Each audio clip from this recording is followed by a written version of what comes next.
Burnet and Marble Falls are only minutes apart. That means that the coaches and players know each other well. And that's one of the many different side notes to this rivalry, as Burnet head coach Kurt Jones explains.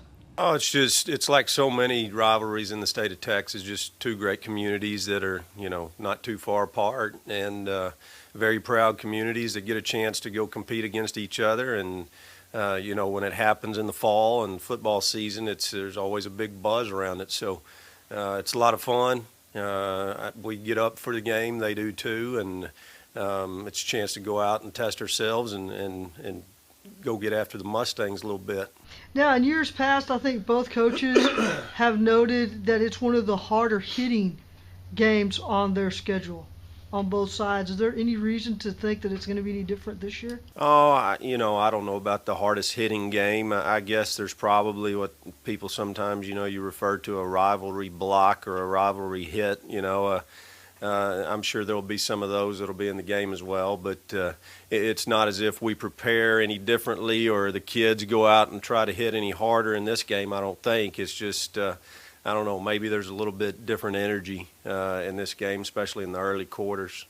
Are there any secrets left? I know these two squads compete against each other in 7-on-7. I'm sure a lot of the players know each other. I'm sure a lot of the parents know each other. Are there any secrets between them? Oh, I don't know that there's any secrets, like you said, the families, the kids, they grew up around each other, and so they know each other pretty good and familiar with each other's systems for the most part, and get a chance to watch each other on film and all that kind of stuff. So I don't know about secrets.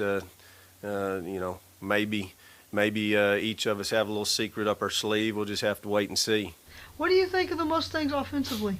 Very good offense. They're well coached and they have talent.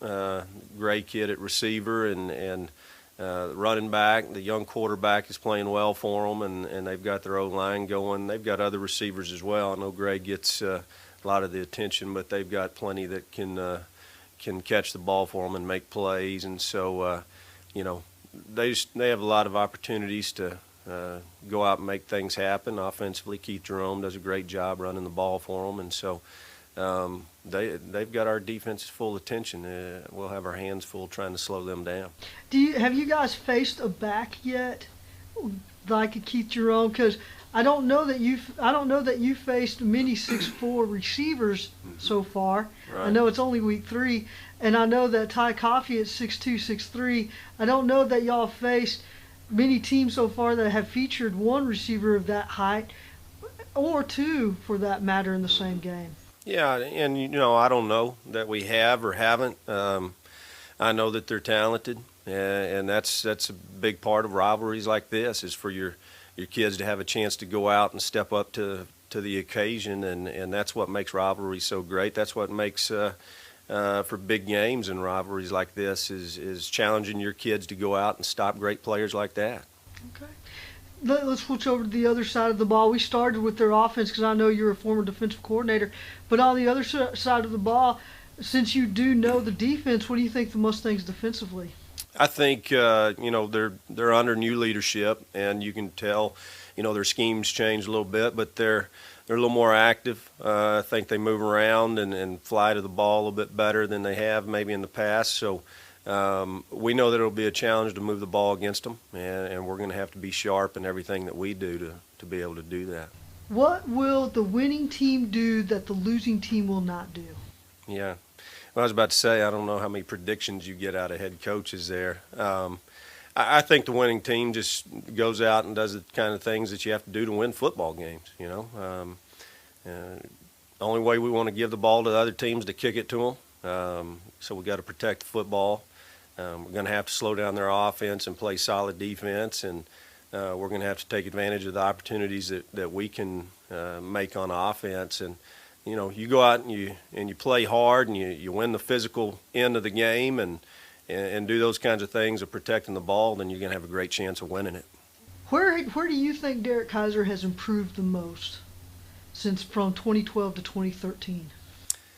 Well, I guess with every game you play in high school and kids of that age, just experience of seeing things a little faster and making good decisions a little faster. I think he gets the ball out of his hand quicker than he did at this time last year, and so he's a leader for us, and he knows that, and he doesn't shy away from it. He's a competitor, and hopefully we'll get good play out of him. Anytime you're in big games, if you got to get good play out of your quarterback, then you have a great chance of doing something. And I think Derek's he's maturing in a lot of ways. I don't know if I can pinpoint any one, but he's a competitor, and he's seeing things a little faster than he did last year. Kurt Jones. Because he has been a member of the staff for a decade, he has watched Burnet win many games, and he'll have the players ready, including senior defensive end Chase Mardis. Mardis hopes that his last chance at playing the Mustangs is a great memory. Be the greatest thing ever. I just want to beat him one last time. So. Who do you model your game after?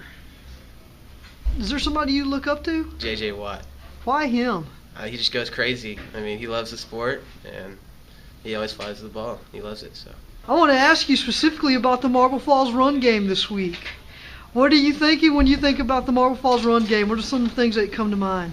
They got hard running backs. They hard to beat, but as long as we hit them hard from the beginning, I think they won't be a problem.